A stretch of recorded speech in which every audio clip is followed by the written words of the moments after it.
1절에서 21절 말씀입니다. 네, 우리 이 시간은 한 부분 13절에서 21절 말씀 한 절씩 교도하시겠습니다. 13절. 예수께서 들으시고 배를 타고 떠나사 따로 빈들에 가시니 무리가 듣고 여러 고을로부터 걸어서 따라간지라. 예수께서 나오사 큰 무리를 보시고 불쌍히 여기사 그 중에 있는 병자를 고쳐 주시니라. 저녁이 되매 제자들이 나와 이르되 이곳은 빈들이요 때도 이미 저물었으니 무리를 보내어 마을에 들어가 먹을 것을 사 먹게 하소서. 예수께서 이르시되 갈 것 없다. 너희가 먹을 것을 주라. 제자들이 이르되 여기 우리에게 있는 것은 떡 5개와 물고기 2마리 뿐이니이다. 이르시되 그것을 내게 가져오라 하시고 무리를 명하여 잔디 위에 앉히시고 떡 5개와 물고기 2마리를 가지사 하늘을 우러러 축사하시고 떡을 떼어 제자들에게 주시매 제자들이 무리에게 주니 다 배불리 먹고 남은 조각을 12바구니에 차게 두었으며 같죠. 먹은 사람은 여자와 어린이 외에 5,000명이나 되었더라. 아멘. 오늘 말씀은 14절에 있는 말씀처럼 큰 무리를 보시고 불쌍히 여기사라는 말씀을 가지고 오늘 하나님의 말씀을 듣기를 원합니다. 13장에서는 하나님 나라가 어떤 나라인지를 7개의 비유를 통해 제자들에게 말씀하셨어요. 하나님 나라는 예수 그리스도와 함께 이 땅에 임했지만 재림 때 하나님 나라가 완성될 것이라는 것을 우리에게 말씀하시면서 이미와 아직 그 사이에 저와 여러분들이 살아가고 있다라고 말씀하고 있습니다. 그래서 이 땅에 살아갈 때에는 가라지들도 있어요. 이 땅에 살아갈 때는 많은 핍박도 있어요. 심지어는 염려거리도 있어요. 많은 질병도 있어요. 많은 아픔도 우리들의 삶 가운데 있습니다. 그러나 이미 우리 가운데 오신 그 주님은 한 영혼도 잃어버리지 아니하고 마지막 때 주님의 재림 때 저와 여러분들을 다 구원하실 줄 믿습니다. 그래서 오늘 우리들이 살아가는 데 있어서 필요한 것은 정말 이미와 아직 속에 많은 어려운 일들이 있지만 선한 목자의 인도함을 받으며 살아가야 한다는 것을 주님은 13장을 통해서 우리에게 말씀하셨어요. 오늘은 14장을 통해서 하나님 나라를 선포한 그 주님이 하나님 나라에 들어갈 그 백성들을 모으시고 그들을 먹이고 입히시는 하나님의 선한 목자이신 그런 주님의 모습을 14장을 통해 우리들에게 말씀하고 있습니다. 요즘같이 우리가 힘들고 어려운 세상을 살아가는 저와 여러분들에게 정말 선한 목자이신 우리 주님이 나와 함께한 것을 우리가 확신하고 살아간다고 한다면 시편 23편 1절에 있는 것처럼 여호와는 나의 목자시니 내게 부족함이 없음이로다라는 그 고백이 저와 여러분들의 고백이 될 줄 믿습니다. 바라기는 정말 예수님이 나의 선한 목자라고 고백만 하는 것이 아니라 내게 부족함이 없다라고 고백함으로 하나님께 영광 돌리는 저와 여러분들이 되어야 될 줄 믿습니다. 우리와 함께 하신 주님은 선한 목자세요. 선한 목자세요. 그분이 우리와 함께함을 잊어서는 안 돼요. 더구나 왜 하나님께서 성령님 우리에게 보내주셨다고 그랬어요? 예수님이 제자들을 떠나 가시면서 친히 말씀했어요. 내가 아버지께로 가는 것이 너희들에게 유익하다. 왜냐? 그래야 보혜사 성령님이 너희 가운데 오셔서 너희들을 고아와 같이 내버려 두지 않을 것이다. 고아와 같이 살 수밖에 없는 것이 이 세상이잖아요. 신라가운이잖아요. 너무나도 고독하잖아요. 외로운 이런 세상 가운데 고아처럼 살아갈 수밖에 없는 이 세상을 내버려 두지 아니하시고 우리들에게 정말 선한 목자로서 복된 삶을 살아가도록 성령님을 보내주셨다라고 성경은 말씀하고 있어요. 그렇다면 그 말씀을 저와 여러분들이 아멘으로 받아들이고 여호와는 나의 목자시니 내게 부족함이 없음이로다 라고 고백하는 저와 여러분들이 돼야 될 줄 믿습니다. 오늘 우리와 함께 하신 이 선한 목자에 대해서 오늘 말씀을 통해서 더욱더 우리가 알아가기 원해요. 또 이미 알고 있는 분들은 다시 한번 확신하길 바라요. 그리고 확신하는 것으로 끝나지 말고 우리가 선한 목자의 축복을 누림으로 오늘 자녀다움의 삶을 살아가는 저와 여러분들이 돼야 될 줄 믿습니다. 첫 번째로 오늘 이 성경을 통해서 우리가 아셔야 될 것은 선한 목자는 자기에게 오는 자들을 대할 때 긍휼히 여기시는 분이심을 우리는 믿으셔야 돼요. 오늘 저와 여러분들이 예배를 나올 때 어떤 마음으로 예배를 나오셨어요?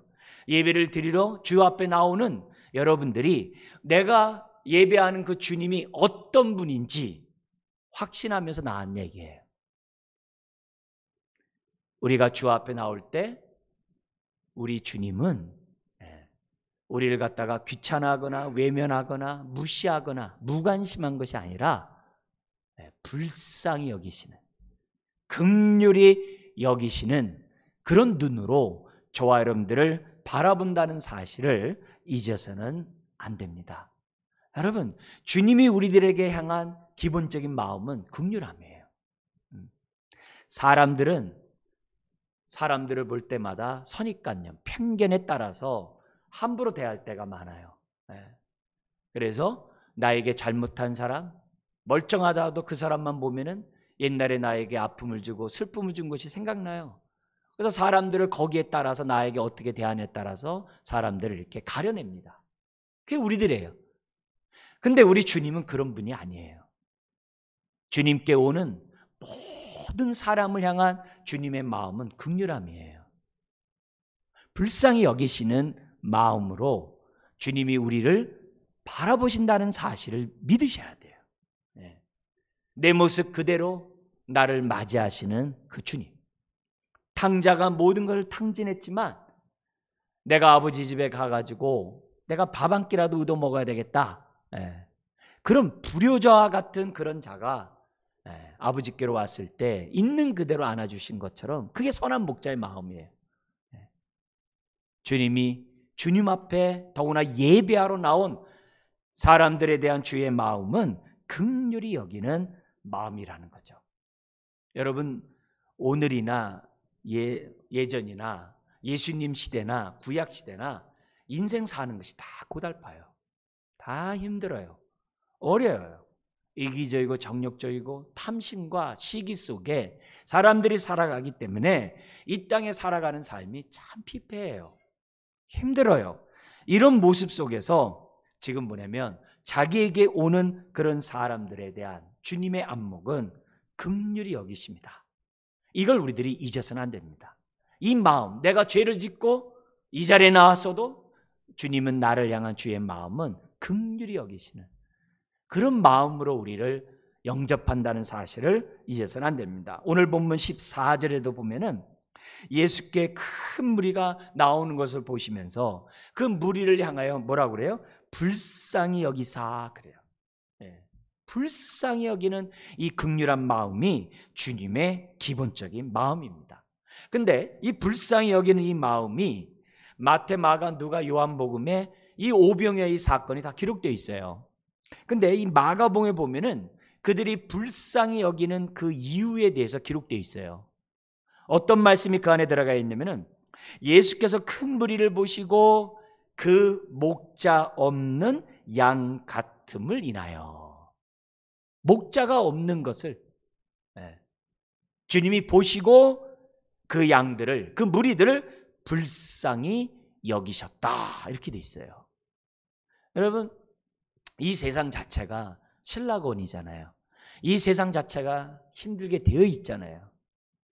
근데 만약에 힘든 이 세상이라 할지라도 선한 목자가 있으면, 비록 지금은 음침한 골짜기, 눈물 골짜기를 지난다 할지라도 올바른 길로, 이 골짜기만 지나면 푸른 초장이 있을 것이라는 소망 가운데 하루를 살아가요.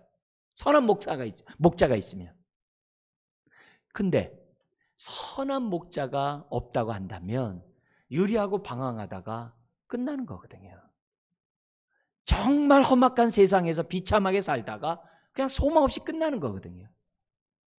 우리 주님이 큰 무리가 자신에게 오는 그 사람들을 향하여 바라보실 때 목자가 없음을 인하여, 목자가 없음을 인하여 마음에 그 불쌍한 마음을 가졌다라고 기록되어 있어요. 여러분에게 질문하고 싶어요. 나에게 선한 목자가 있는가? 나에게 선한 목자가 있다라는 확신이 있으면 험한 세상을 가더라도 소망이 있는 거예요. 살 소망이 있는 거예요. 비록 지금은 힘들더라도 눈물 골짜기를 지나더라도 내가 정말 하나님의 위로 속에 이 눈물 골짜기를 벗어날 것이라는 소망이 있는 거예요. 근데 선한 목자가 없다고 한다면 소망이 없겠죠. 더구나 오늘 우리 성경에 대한 얘기를 좀 더 그 당시 사람들을 한번 좀 살펴보면서 얼마나 비참하고 불쌍한 삶을 살았는지를, 주님의 마음을 좀 더 느끼면서 오늘 저와 여러분들에 대한 삶에 대한 주의 마음이 어떤 마음으로 바라보는지를 좀 느끼는 시간이 되었으면 좋겠어요. 첫 번째 이유가 뭐라고요? 선한 목자는 자신에게 오는 자들에 대해서 긍휼히 여기시는 분이다. 배척하고 무시하고 무관심한 분이 아니라 긍휼히 여기시는 분이라는 사실을 우리가 믿고 오늘 우리가 예배에 나와야 되는 것이고 오늘도 하나님의 말씀을 드려야 될 줄 믿습니다. 자, 그러면 오늘 아까 목자가 없음을 인하여 불쌍해졌다고 했는데 어떤 목자가 없었을까요? 그 당시 사람들, 예수님 당시의 사람들. 세 종류의 사람을 좀 얘기하고 싶어요. 첫 번째 종류의 사람은 종교 지도자들, 바리새인과 서기관들이 있어요. 그리고 성전을 관리하는 사두개인들이 있어요. 근데 예수님이 그래요. 바리새인과 사두개인의 누룩을 조심하라 그랬어요. 부정적인 누룩이에요. 바리새인의 누룩은 뭐예요? 종교화되고 외식적인 그들의 삶에 대해서 조심하라 그랬어요. 종교 지도자가 있는데 외식꾼이에요. 회칠한 무덤이에요. 그러니까 백성들이 얼마나 힘들겠어요. 가뜩이나 힘든데 바리새인 종교 지도자가 그렇게 외식적이니 얼마나 힘들겠어요. 사두개인, 이 사람들은요 세속적인 사람이에요. 성전을 강도의 구렬로 바꿔버린 돈만 하는 사람들이에요. 그러니까 이런 모습을 따라가고 있으니 백성들이 얼마나 도탄에 빠지겠어요. 그게 종교 사회적인 분위기예요. 선한 목자가 없는 거예요. 두 번째, 그들에게 목자가 없음을 불쌍히 여기셨는데 어떤 목자가 없어요? 정치적으로 굉장히 폭정에 시달리고 있었던 세상이에요. 정치적으로. 예수님이 태어났을 때에는 헤롯 대왕이 통치를 했어요. 그가 죽자 세 아들에게 나라를 나눠가지고 뭐냐면 통치하게 했어요. 로마가. 그래서 그들을 분봉왕이라고 그래요. 14장 1절에 기록되어 있어요. 그때 분봉왕 헤롯이. 이때 헤롯은 헤롯 대왕이 아닙니다. 2살 이하의 사내 아이를 다 죽였던 그 헤롯 대왕은 하나님의 심판 가운데 죽었어요 이미. 그리고 여기 나오는 분봉한 헤롯은 헤롯의 자식들이 너무 많아요. 너무 많은데 배다른 자식들도 너무 많고 너무 많은데 여기는 갈릴리 지방, 저 북쪽에 이스라엘이 저 북쪽에 갈릴리가 있어요. 남쪽에는 사해 바다가 있고 북쪽에 갈릴리 바다가 있는데 그 갈릴리를 중심으로 서쪽 예수님의 어린 시절 나사렛을 통치한 그 지역을 통치하는 왕이 있어요. 그게 바로 오늘 본문에 나오는 1절에 헤롯이에요. 안티파스라고 그래요. 이 헤롯 왕이 있어요. 그리고 그 동쪽에는 배다른 동생이 통치를 해요. 빌립 2예요. 나중에 살로메와 결혼해요. 그런 통치 지역이에요. 근데 이들 왕들이 다 뭐예요? 다 폭군들이에요. 심지어는 베들레헴, 예수님 태어나신 베들레헴, 그쪽 예루살렘을 통치하는 헤롯이 있어요. 아켈라오라고 그러는데 더 나빠요. 그래서 예수님이 뭐냐면 애굽으로 피신했다가 다시 고향으로 돌아오니까 이 더 악한 왕이 베들레헴을 통치하니까 어디로 피신해요? 저 북쪽에 나사렛으로 피신한 것이 성경에 여기 마태복음의 초반에 나옵니다. 그래요. 근데 이 왕들이 얼마나 악한 왕들이었냐면은 밀란이 일어나거나 반란이 일어나면 사람들을 가차없이 죽인 거예요. 그러다가 로마는 밀란이나 반란을 제대로 통치하지 못하면, 정복하지 못하면, 다스리지 못하면 왕을 바꿔버리는 거예요. 그래서 오늘 이 본문에 저기 북쪽, 갈릴리 북쪽 나세렛죠. 그리고 또 한 지역을 더 했는데 요단강을 중심으로 갈릴리와 사해바다의 중간에 흐르는 강이 요단강이에요. 그 요단강 그 동쪽, 세례 요한의 활동 부대였던 그 동쪽, 그 광야, 그 동쪽 지역까지 통치했던 사람이 오늘 본문의 1절에 나오는 안티파스예요. 굉장히 악한 왕이고 예수님이 여우라고 한 왕이에요. 여우라는 왕인데 이 사람이 지금 어떤 상황이었냐면은 남쪽에 베들레헴 중심에 있어도 통치하던 사람이 반란이 일어났을 때 진압을 제대로 못해요. 그래서 왕이 로마로부터 폐위가 돼요. 그러니까 저 북쪽을 통치하고 있었던 안티파스 입장에서는 뭐예요? 좌불안석이에요. 언제든지 밀란과 반란이 일어나면은 자기 목이 날아갈 수 있다라는 그 두려움 속에 늘 정말 초조한 삶을 살아가고 있었던 사람이 오늘 1절에 나오는 헤롯이에요. 그런데 자기 지역에 군중들의 인기를 받으면서 많은 무리를 형성하고 있는 사람이 있었어요. 그게 누구예요? 세례 요한이었어요.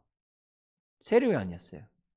그래서 그 세례 요한을 죽임으로 자기의 정치적인 입지를, 왕의 입지를 유지하려고 했던 사람이 이 안티파스예요. 오늘 1절에 나오는 안티파스입니다. 우리가 읽지 않았습니다만 그 12절 그까지에 나와 있는 세례 요한의 그러한 참수 장면이 성경에 나오고 있는 거죠. 그런데 겨우 세례 요한을 죽였다고 생각했는데 웬걸 세례 요한보다 더 많은 무리를 끌고 다니는 사람이 나온 거예요. 그게 누구예요? 예수님인 거예요. 그러니까 예수님이 더 많은 사람들이 모여가지고 따라다니니까 안티파스 입장에서는 좌불안석이고 두렵지 않을 수가 없는 거죠. 그러니까 세례 요한까지 죽였던 안티파스가 예수님 못 죽일 이유가 없는 거죠. 그런 분위기예요. 그런 분위기예요. 그러니까 정치적으로 보더라도 그들은 어떻게 돼요? 정말 목자가 없는 다윗과 같은 그런 정말 선한 왕이 나오면 얼마나 좋겠어요. 근데 그러지는 못해요. 이제 그런 가운데 이게 뭐냐면 살로메가 잔칫날 춤을 춰가지고 지금 뭐냐면은 우리가 읽지 않았습니다만 14장 7절에 보니까는 이 안티파스가 얘기를 해요. 네가 나에게 기쁨을 줬는데 나라 반이라도 내가 다 주겠다. 그러니까 이 살로메가 엄마에게 얘기를 들어가지고 세례 요한의 목을 달라는 거예요. 지금 잔칫날이에요. 잔칫날에 목 달라는 게 정상입니까? 그리고 그 목을 가져다가 엄마한테 갖다 주는 게 정상이겠어요? 근데 반을 주겠다라는 그 상황 속에서 지금 우리는 반대로 생각해 봐야 돼요. 뭐냐? 이 여우라고 그랬잖아요. 예수님한테요. 예수님으로부터 여우란 말을 들었거든요. 강교한 자란 얘기예요. 더구나 43년 동안 통치를 해요. 그러니까 이 왕이 어떻게 돼요? 세례 요한을 죽이고 싶어도 이스라엘로부터 하나님의 선지자라는 말을 들으니까 못 죽이는 가운데 있었거든요. 그러니까 죽이거든요. 근데 죽이기 전에 뭐라 그래요? 뭐든 요구하든지 간에 살로메에게 나라의 반까지 주겠다라고 혼장단해. 근데 그 자리에 누가 있어요? 유대 관원들이 있는 거예요. 왕 옆이니까. 근데 그 당시 유대 사회는요, 명예를 중시하는 사회예요. 수치스러운 것을 원치 않아요. 근데 명예 가운데 하나가 뭐냐면 자기가 한 말에 대해서 지키는 것도 명예예요. 그러면 간교한 여우가 단순히 잔칫날에 흥을 깨버리는, 참수하는 그런 일을 했을까요? 네, 그건 순진한 생각이고 반대로 생각해 볼 수 있어요. 못 죽이니까 관원들 앞에서 자기가 입 밖에 낸 그 말을 지키기 위해서 나는 어쩔 수 없이 세례 요한을 죽인 거다. 왜? 세례 요한이 죽이면요 밀란이 일어나거든요. 하나님의 선지자를 목을 뱄으니 그건 난리가 나는 상황이 벌어지는 거예요. 근데 어떻게 돼요? 아주 위기를 합법적으로 내가 말을 했는데 저 철딱선이 없는 살로메가 목을 달라고 그래가지고 말한 건 지켜야 되는 거 아니냐, 이런 식으로 세례요한을 죽였다고 생각하는 게 맞아요. 네. 그런 속이에요. 자, 그리고 또 하나, 종교나 정치적으로 엉망일 뿐만이 아니라 또 하나 결정적인 목자 없음이 있어요. 그게 뭐냐면은 세례요한이 목뱀을 당하고 죽었다는 거예요. 네. 우리는 이것이 우리에게 이렇게 충격적으로 와닿지 않을 수 있어요. 그런데요, 구약의 마지막 선지자가 말라기예요. 그리고 400년 동안 선지자가 없었어요.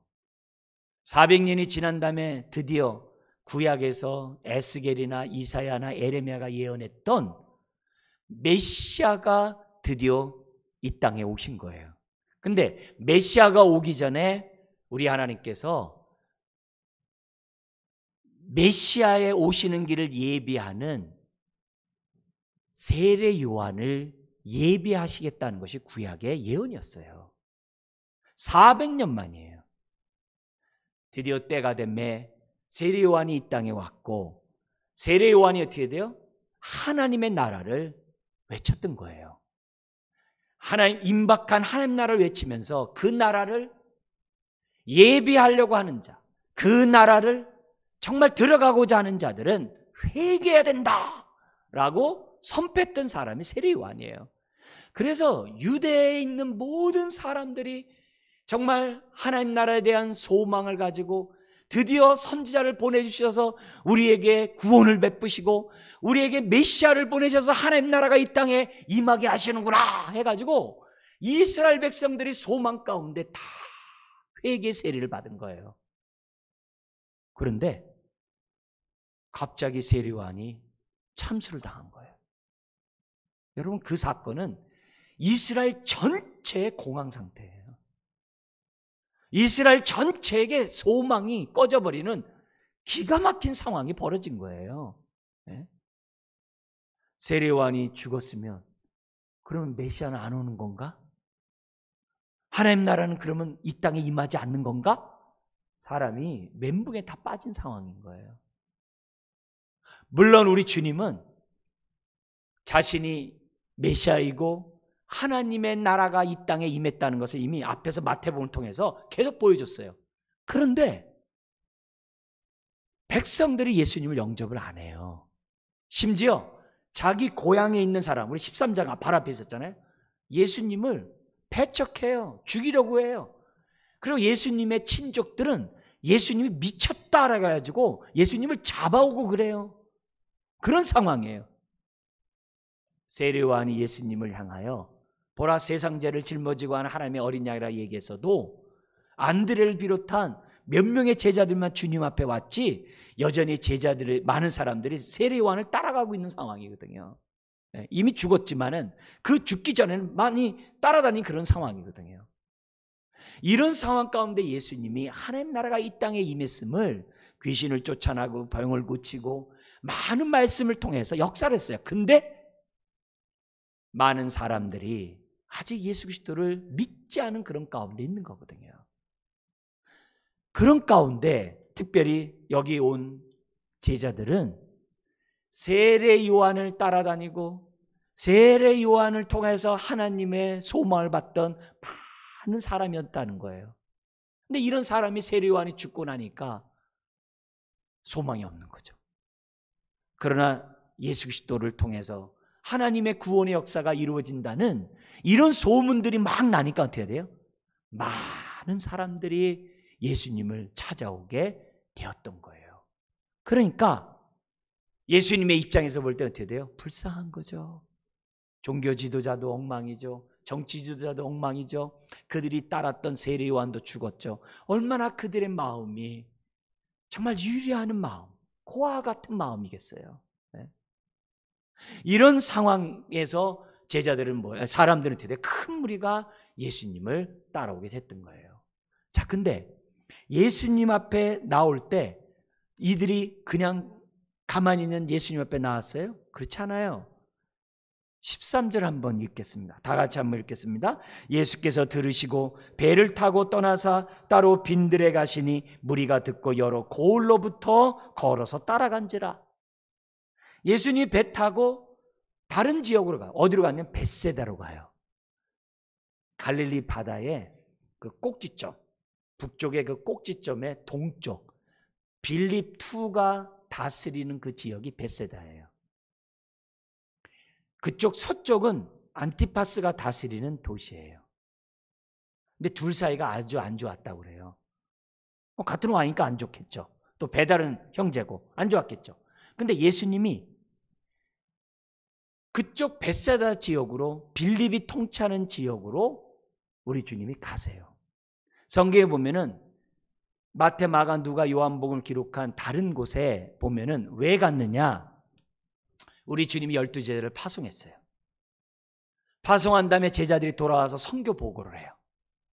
근데 선교 보고를 하는데 낱낱이 보고했다고 그래요. 낱낱이 보고하다 보니까 예수님이 어떻게 돼요? 수고한 제자들이 얼마나 마음이 안쓰럽겠어요. 더구나 쉬지도 못하고 밥도 제대로 못 먹으면서 선교를 갔다 오니까 예수님의 입장에서는 어떻게 돼요? 어떤 마음이 생겨요? 다른 데 보니까, 다른 사복음서에 보니까 예수님이 그래요. 우리 저 한적한 곳에 가서 좀 쉬면서 먹자. 네.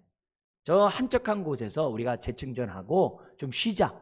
그래서 벳세다로 간 걸로 돼 있어요. 그런데 오늘 성경에 보니까 쉬러 간 예수님에게 많은 무리들이 걸어서 쫓아온 거예요. 주님은 배를 타고 가기 때문에 눈에 보이잖아요. 그걸 육지에서 따라가서 온 거예요. 네. 지금 주님은 쉬셔야 돼요. 제자들도 지금 뭐예요? 밥을 먹어야 돼요. 이런 상황인데 주님 앞에 왔다는 거예요. 자, 그런데 우리 첫 번째 선한 목자는 어떤 분이라고요? 긍휼히 여기시는 분이라는 거예요. 우리라면요, 지금 좀 쉽시다. 나 밥도 못 먹었으니까 좀 밥을 먹을 테니까 좀 다음에 오세요. 지금 밥도 못 먹고 쉬지도 못하고 있는데 우리가 좀 쉰 다음에 할 테니까 좀 나중에 오세요. 그게 일반적인 사람의 모습이에요. 근데 주님은 어땠다고요? 자기에게 오는 자들을 보시고 뭐 했다고요? 불쌍히 여기셨다라고 성경은 기록하고 있다는 거예요. 그러므로 오늘 우리들이 신앙생활하면서 저와 여러분들이 가져야 될 태도는 다른 게 아니에요. 가끔 하나님 앞에 우리가 나올 때 이런 생각을 해요. 아, 나 같은 자를 하나님이 사랑하실까? 하나님 내 기도 들어주실까? 내가 탕자와 같이 지금 내 멋대로 살았는데 내가 하나님 앞에 나오면 나를 받아주실까? 이렇게 생각하고 주님 앞에 이렇게 눈치를 보면서 예배드릴 때가 있어요. 그렇게 하면 안 돼요. 오늘 첫 번째 교훈이 뭐라고요? 내가 어떤 모습으로 나오든지 간에 선한 목자신 주님은 나를 바라볼 때 불쌍히 여기신다는 사실을 기억해야 돼요. 네? 우리 주님은 우리와 달라요. 너 그렇게 제대로 살지 못하면서 무슨 낯짝이 있다고 와서 기도하니? 너 그렇게 막 살아놓고 지금 와서 뭐 나한테 뭐 이렇게 뭐 해달라고? 야, 벼릇돈 낯짝이 있지. 이렇게 안 해요. 내 모습이 어떠하든지 예배를 드리러 주 앞에 나오고 주 앞에 기도하는 그 인생을 향한 주의 마음은 있는 그대로 받아주시는 긍휼의 주님이라는 사실을 첫 번째 우리는 깨달으셔야 돼요. 여러분, 우리가 지금 경제적으로 좀 잘 살고 뭐 인권이 향상이 되고 우리가 세종대왕보다 더 잘 먹고 잘 사는 이런 시대에 살았다 할지라도 여러분, 그건 외적인 거죠. 마음은요, 예나 지금이나 다를 바가 없어요. 다 고아 같고요, 다 피폐하고요, 마음이 다 힘들어요. 좋은 거 먹는다고 마음이 편한 게 아니에요. 우리의 마음이 평안하려면 하나님 나라가 임해야 돼요. 네? 하나님 나라가 임하기까지는 평안이 없어요. 평안이 없어요.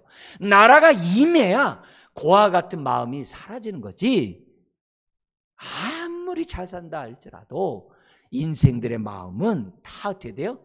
고아 같은 마음인 것을 우리는 잘 알잖아요. 우리 얼마 전에 완도에서 일가족이 죽고 우리 그 딸 유나의 죽음을 보면서 우리 할 말이 없잖아요.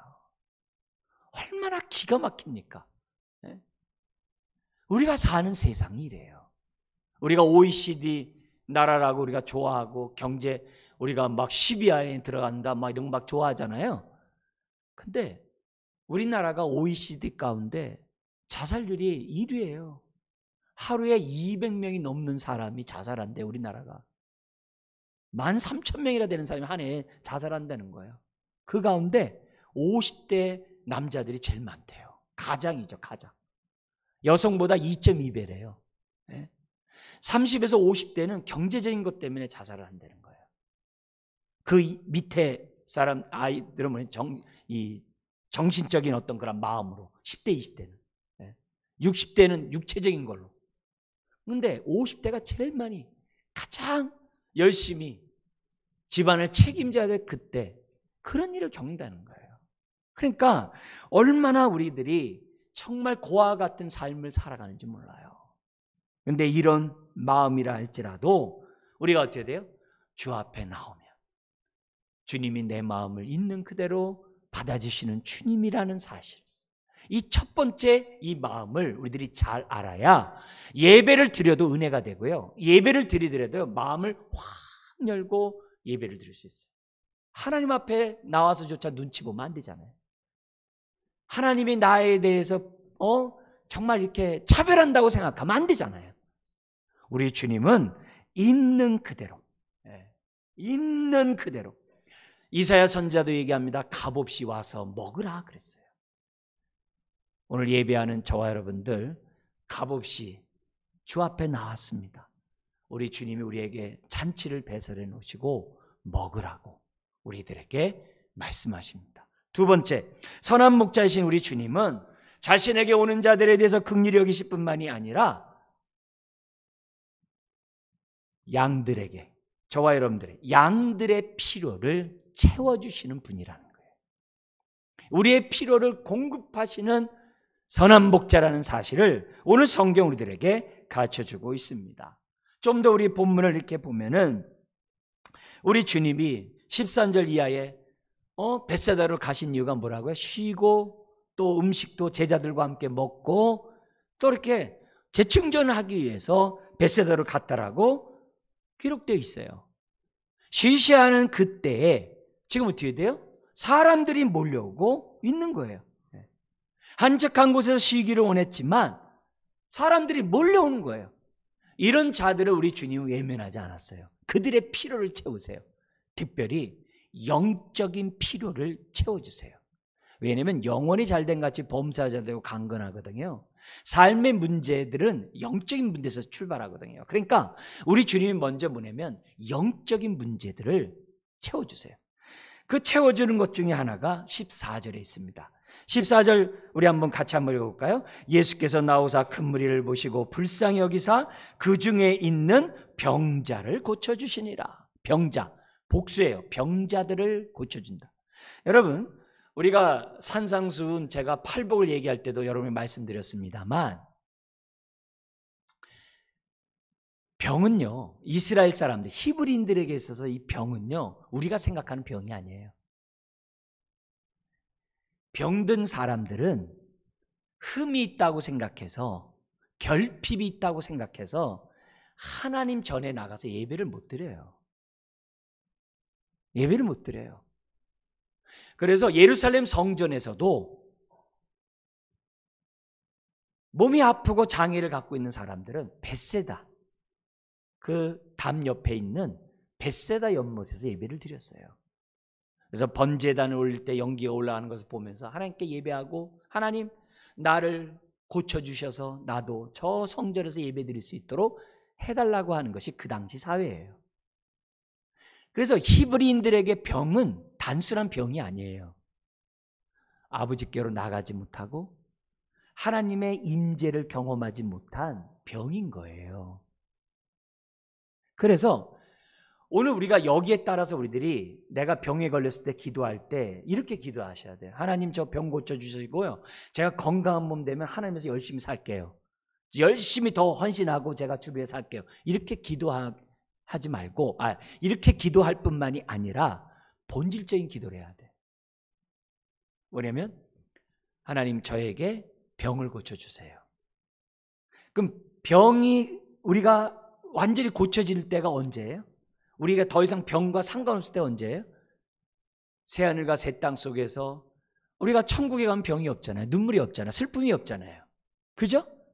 근데 감사하게도 이 땅에 살아가면서 우리는 뭘 해요? 하나님 나라를 경험하면서 살아가도록 은혜를 베풀어 주셨잖아요.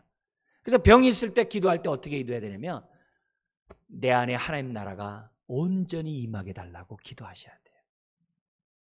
하나님 나라가 내 안에 온전히 임하셔서 하나님의 임재를 온전히 경험하는 성전이 되고 싶어요. 그렇게 기도하셔야 돼요. 네? 훗날에 재림 때 내가 질병에서 또 완전히 자유케 되는 것을 저는 믿습니다. 아우나 육체를 갖고 있는 이 연약한 상황 가운데 내가 병에 걸렸는데 하나님 나라가 내 안에 온전히 임함으로 말미암아 내 병이 완전히 치유될 수 있도록 하나님 도와주세요. 그래서 하나님의 임재 속에 하나님과 친밀한 교제를 누리는 성전된 삶을 살고 싶습니다. 이런 기도를 해야 돼요. 반드시 하셔야 돼요. 반드시. 그러니까 그 무리 가운데 지금 누가 온 거예요? 각색 병든 자들이 온 거예요. 각색 병든 자들이 오니까 우리 주님은 어떻게 돼요?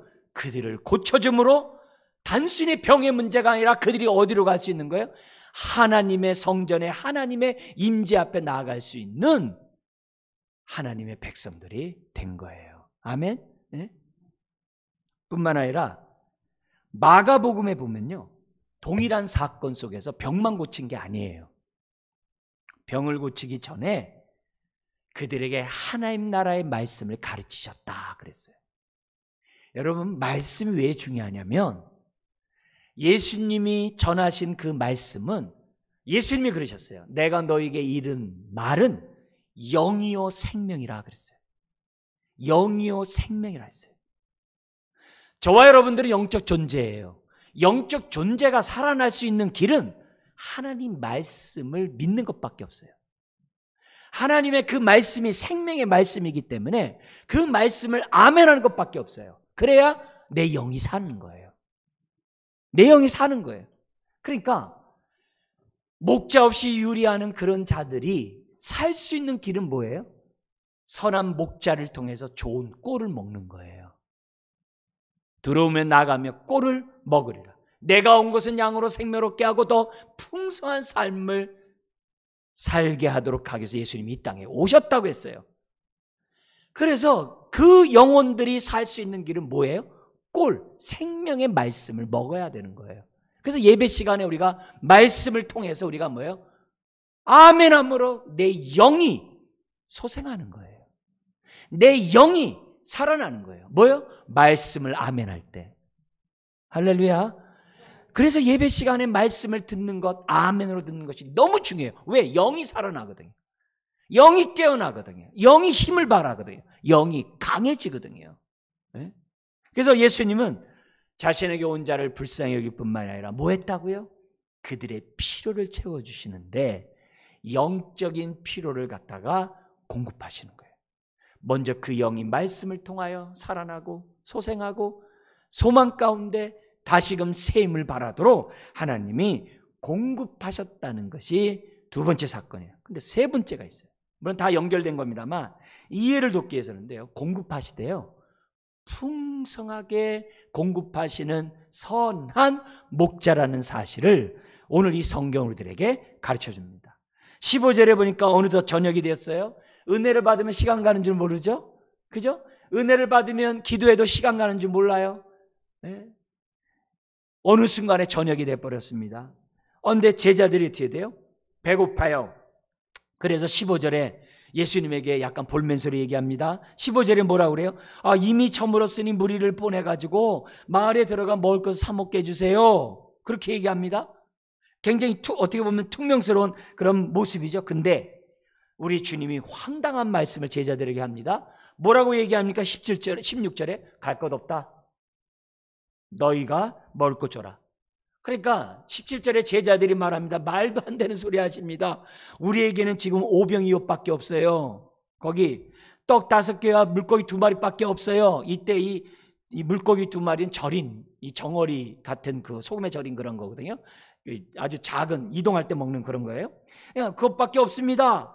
왜 이렇게 말도 안 되는 소리를 하십니까? 근데 예수님이 18절에 얘기합니다. 그거 갖고 오라 그래요. 그리고 제자들의 명하여서 19절에 잔디에 앉히게 하는 거예요. 앉히게 하는 거예요.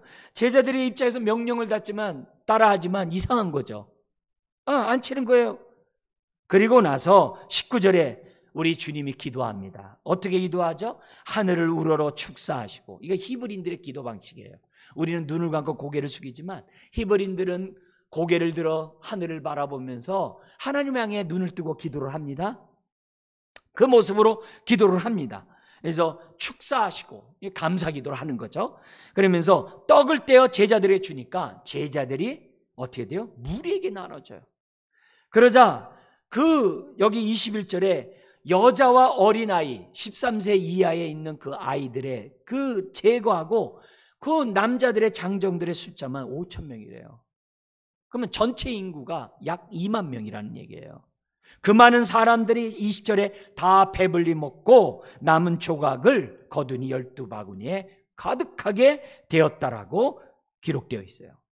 그러니까 이런 놀라운 이 사건은 제자들도 놀라울 뿐만 아니라 그 무리들이 놀랐겠죠.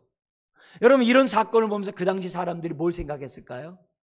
하나님의 선한 손길을 생각했겠죠. 하나님이 드디어 우리를 정말 돌보시는구나, 그런 마음으로 가졌겠죠. 하나님 생각하겠죠. 근데 동시에 또 뭘 생각했을까요?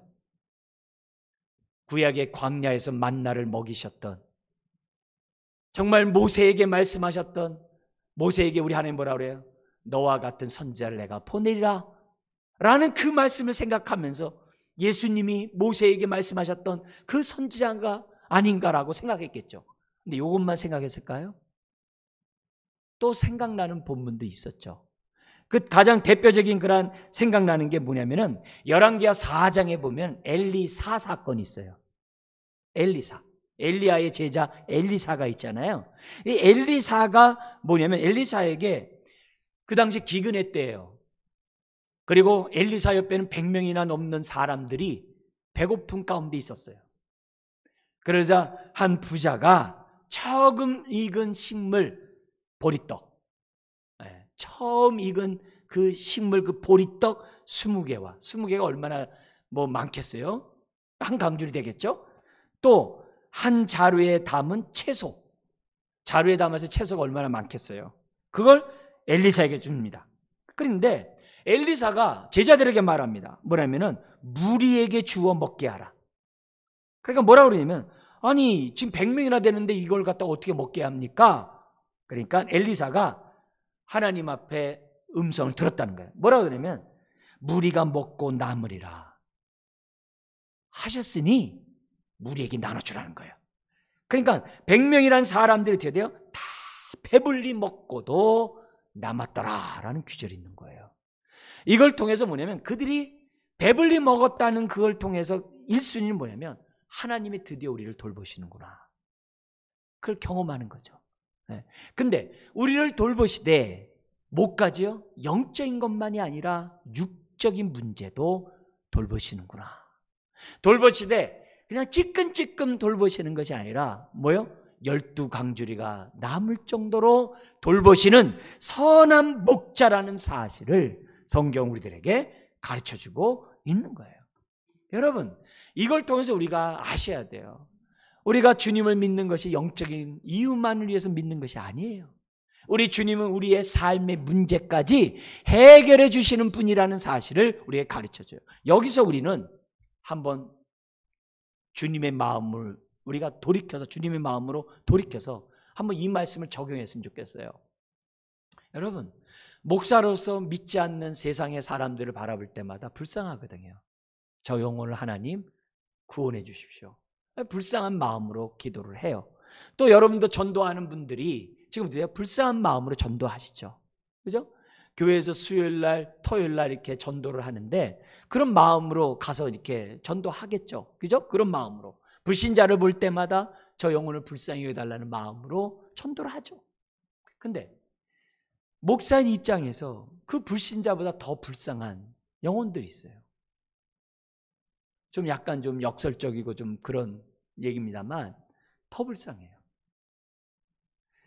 에레미야 2장 13절에서는 생수의 근원이신 하나님을 떠난 그 인생이 스스로 생수를 얻고자 웅덩이를 파면서 열심히 아침에 일어나서 늦게 일어나지만 그가 판 웅덩이는 물을 저축하지 못한 터진 웅덩이란 말이 있어요. 그래서 굉장히 불쌍한 마음을 가져요. 근데 더 불쌍한 사람이 누구냐면 입술로 하나님을 나의 아버지로 나의 주님, 예수님을 나의 주님이라고 고백하면서도 선한 목자가 나와 함께함에도 불구하고 피폐한 삶을 살아가는 그리스도인들이에요. 너무너무 불쌍해요. 선한 목자를 믿고 따른다고 하면서 결핍한 삶을 살아가는 성도들을 볼 때마다 너무 불쌍해요. 하나님, 긍휼히 여겨주세요. 제발 제대로 믿게 하시고 좀 제대로 영이 좀 말씀으로 무장하게 하시고 좀 제대로 정말 주님의 음성을 들으면서 말씀과 기도 가운데 살아가게 달라고 기도하지 않을 수가 없는 거예요. 예수 그리스도를 믿는다고 하면서 자수성가하려고 하고 예수 그리스도를 믿는다고 하면서 혼자 살아가려고 하고 예수 그리스도를 믿는다고 하면서 막 이렇게 선한 목자의 돌보심 없이 스스로 살려고 몸부림치는 사람을 보면 아무리 잘 살아도 불쌍한 거예요. 아무리 성공해도 불쌍한 거예요. 왜요? 여전히 그 마음은 고아와 같은 마음 갖고 있기 때문에. 왜 성령님 우리에게 보내주셨어요? 혼자 살지 말라고. 왜 성령님 우리에게 보내주셨어요? 제발 외롭다고 고독하다고 말하지 말라고. 나 힘들다고 그렇게 말하지 말라고. 성령님을 우리에게 보내주셨는데 사람은 그렇게 산다는 거예요. 여러분, 이 시간 우리가 분명히 알아야 될 것은 우리의 삶이 힘든 건 환경이 힘들어서가 아니에요. 나와 함께하는 선한 목자에게 내 삶을 맡기지 못해서 피폐한 거예요. 이삭은 그때 기근의 때에 하나님을 의지함으로 100배 축복을 받았대요. 그게 우리들의 삶이 돼야만 하는 거예요. 입술로 우리가 주여 주여 하는 것이 능사가 아니에요. 우리는 나와 함께하는 선한 목자에게 우리는 기도함으로 누려야 돼요. 우리의 인생에 밑바닥이 나오면 안 돼요. 주님이 우리의 인생에 솟아나는 샘물이라고 그랬어요. 반석에서 물이 나오는 분이 우리 안에 계세요. 우리 인생이 밑바닥이 보이면 안 돼요. 그거 왜요? 스스로 살았다는 거거든요. 아니에요. 우리는 접붙임 바 된 자로서 가지는 접붙이면 절로 열매를 맺는다 그랬어요. 그렇다면 선한 목자와 접붙여야죠. 내가 여러 가지 어려운 일, 많은 고통이 나를 엄습하고 늘 불안해요. 두려워요. 내 앞일도 불안해요. 그래서 내가 스스로 어떻게 살려고 해요. 그렇게 살지 마세요. 내 안에 성령님까지 주신 이유는 다른 게 아니에요. 혼자 살지 말라는 거예요. 한번 여러분에 묻겠습니다. 내 인생 누구 겁니까? 예수님을 주님이라고 고백하고 구세주로 영접한 사람은 핏값으로 주의 것이 된 거예요. 그렇다면 주님이 내 인생 책임져 주세요. 스스로 살려고 하지 마세요. 자수성가하지 마세요. 하나님의 은혜로 영원히 잘된 같이 범사가 잘되고 강건한 축복을 누리셔야 돼요.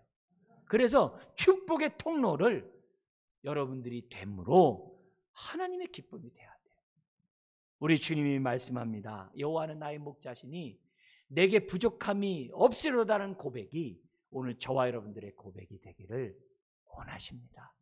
선한 목자에게 영광 돌리시기를 주의 이름으로 축원합니다. 기도하겠습니다. 하나님 아버지, 우리들의 삶이 무거운 짐을 지고 또 곤고하고 고아와 같은 어려운 모습에 있는 것을 합리화하지 않도록 도우시고 오히려 이 가련한 인생을 위하여 공고한 인생을 위하여 예수님을 보내주시고 또 성령님을 보내주신 것을 생각하고 오늘로 그 우리 선한 목자에게 우리 인생을 맡기며 살아가는 인생들 되게 하여 주옵소서. 지위가 높다고 많은 돈을 가졌다고 많은 부유함에 있다고 행복한 것이 아니라 주님 때문에 행복한 주의 자녀들 다 되게 하여 주옵소서. 주를 아는 지식 속에 온전히 자라가는, 그래서 그 심령에 하나님 나라가 온전히 임하는 자녀들 되게 하여 주옵소서. 예수님의 이름으로 축복하며 기도드리옵나이다. 아멘.